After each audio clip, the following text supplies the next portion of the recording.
There's a lot of talk in the news today about Republicans and Democrats calling for weapons to be sent to Ukraine. Now, the situation there has continued to deteriorate. Currently, there are 4,800 people dead and 1.2 million people displaced as a result of the conflict in the area near Crimea and in eastern Ukraine. But the idea of sending weapons, to put it bluntly, is a horrible idea. It's another symptom of the imperialistic and interventionist mindset that we often talk about on the show that we see from America and from the West. So Think Progress put together 5 reasons why sending weapons would be disastrous. So first of all, they say, quote, regional experts like the Brookings Institution's Jeremy Shapiro warn that Russia's military is far stronger than the Ukrainian military and would be able to overcome the American-sent armaments. As the foreign policy experts admit in their report, even with enormous support from the West, the Ukrainian army will not be able to defeat a determined attack by the Russian military. So that's an important point. It would essentially be like pissing into the wind. It's not going to get accomplished what you might want it to get accomplished, and it may just make the situation worse.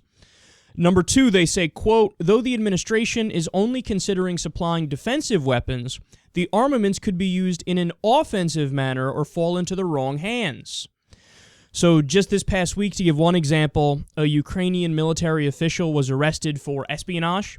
He was essentially spying for the Russians.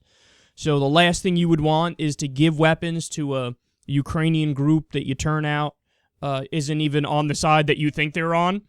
And this also reminds me a lot of Syria, right? Because in Syria, we wanted to give weapons to the FSA, the moderate rebels, who were anti-Assad and anti-ISIS.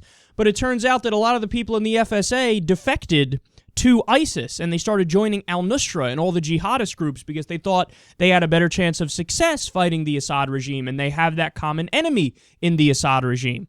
So this happens time and time again where we think we can find the so-called moderates and the people who would definitely be on our side, and then lo and behold, they're not there. The real moderates that were in Syria who were fighting the Assad regime, a lot of them fled to Turkey, a lot of them fled to Europe, and the ones that remain are fairly extreme. So it might be the same situation in Ukraine. You give weapons to people, you don't even really know if you're giving them to the people that you really should be giving them to. The third thing they say is that weapons would strengthen Putin's hand. Quote, Putin has characterized the conflict in Ukraine as a larger struggle against an imperialist America. American arms could therefore play into Putin's hands by reinforcing Russia's propaganda war and build public support for escalating the conflict. They say, number 4, quote, weapons could trigger Putin's unpredictability. He may react to the supply of armaments by expanding Russia's military support to the rebels. He sees the conflict as a direct threat to his personal power and credibility and could launch cyber attacks or undermine American and European interests through other means. And finally, they say, number 5, that weapons could further deteriorate U.S.-Russia relations and could escalate the conflict, to which I say that's true by definition. If you're going to give weapons to people who are fighting against Russia, well, then obviously you're taking a side in a battle, and you're saying these are the lines, we're on this side, you're on that side, and of course it's going to escalate the conflict. See, the thing that frustrates me to no end is that we can't have this nuanced take on the situation. Or in the American government, I should say, cannot have this nuanced take, because the people, I think, are largely with this. The idea that, yes, we don't like the fact that Vladimir Putin annexed Crimea, right, and that he views NATO as a military threat to him, and he feels like he's constantly under attack. So, yes, we don't approve of Putin's actions, but that doesn't mean we should play any part in it whatsoever. That doesn't mean we should get involved. That doesn't mean we should intervene. That doesn't mean we should give weapons. That doesn't mean we should put our own troops in the area. That doesn't mean we should escalate the conflict. Both things can be true. You can say, hey, I disagree with what Vladimir Putin did with Crimea, and I want nothing to do with it either way, right? I want nothing to do with it. I don't want to... I mean, think about it, man. How does the American public feel about this? Does the American public, are we sitting around waiting for another chance to escalate another conflict and start another hot war? Is that what we want?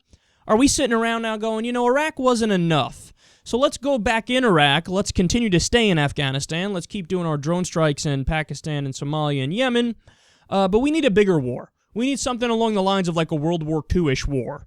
Maybe we should try to escalate the situation with Russia. How about no? How about that? I don't like what Vladimir Putin is doing. I condemn what he's doing. I'll sanction him economically, right? And I'll affect his currency, the ruble, in a negative way, which we're already doing. And I'll hurt his economy, but am I going to send brave young American men and women to fight a hot war against Russia if they were to continue to expand and take back areas of the former Soviet states? Fuck no! Sorry, Estonia. I like you, right? I got nothing against you, but shit, you're on your own, dude. And people would hear this, they go, whoa, you're too non-interventionist. But what is really a bigger danger to world peace? Think about it. What's really a bigger danger? If we have all these NATO contracts and alliances where if you attack one of us, you attack all of us, and does that make us safer, or does it make us less safe? I mean, go back and look at World War I. One of the reasons why World War I became such a massive disaster is that people kept making alliances on the other side.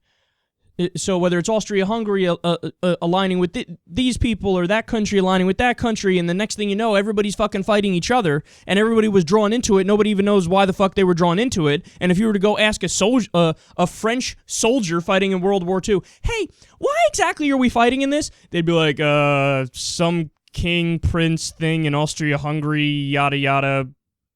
I don't know. I mean, that would be people don't know. They don't know because there's all these alliances and allegiances, and if you fight, we fight. If he fights, they fight. And it's like, so if one thing goes wrong anywhere, we're all gonna, okay, everybody attack, full-scale attack. Wouldn't the opposite be safer? Okay, we're all gonna only abide by the principle of we only use our military to defend our nation, and that's it. If everybody just abided by that, if everybody was a non-interventionist, you know what would happen? There would be world peace. Now, that's obviously in the theoretical world if everybody actually abided by the principle of non-interventionism, but would that happen in real life? No, of course there would be more conflicts here and there, but still overall, the more countries that adhere to that standard, the better off we would be. And the problem with the U.S. is that we're looking at what Putin's doing, and we are escalating it and getting involved when our real position should be, we don't fucking like what you're doing. Calm the fuck down. Stop it. You're wrong, right? But am I going to go in there and fucking invade and start another war and threaten and do all this stuff if more bad things continue to happen? No. If Nebraska is not threatened, I'm not sending people from Nebraska to fight.